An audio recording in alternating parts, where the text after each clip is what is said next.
Heights were something that always terrified me, but sometimes you just have to take the leap. I've always been a daredevil.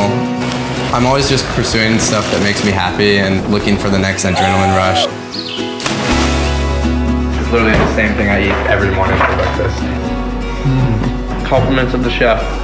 Growing up, I did a lot of mountain biking with my dad, and one thing he always taught me was if you don't fall, you're not trying hard enough, because failure is the only way to really learn. Consistently pushing myself out of my comfort zone has helped me in other aspects of my life, because it's made me realize, oh, it's good to be uncomfortable sometimes, and it's good to push through it and get to the other side. Longboarding is definitely my biggest passion.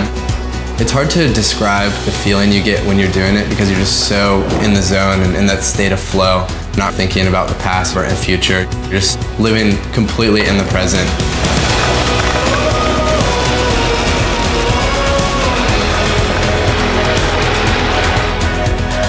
Filmmaking has been something that's grown with my passion for downhill skateboarding.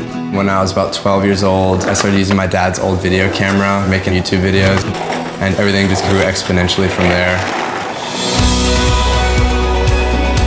Social media has definitely given me a lot in terms of audience and being able to connect with like-minded individuals all across the world. That's something that's so remarkable and so new to this generation.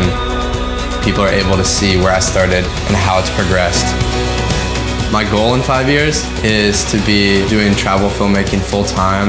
In addition to that, I want to have my own nonprofit to help people who don't have access to their basic necessities. What makes life good? Having people in your life that you love, something you're passionate about, and then experiencing all the diversity of places, of people, of ideas that life has to offer. At the end of the day, just knowing you did something out of your comfort zone is such a great feeling.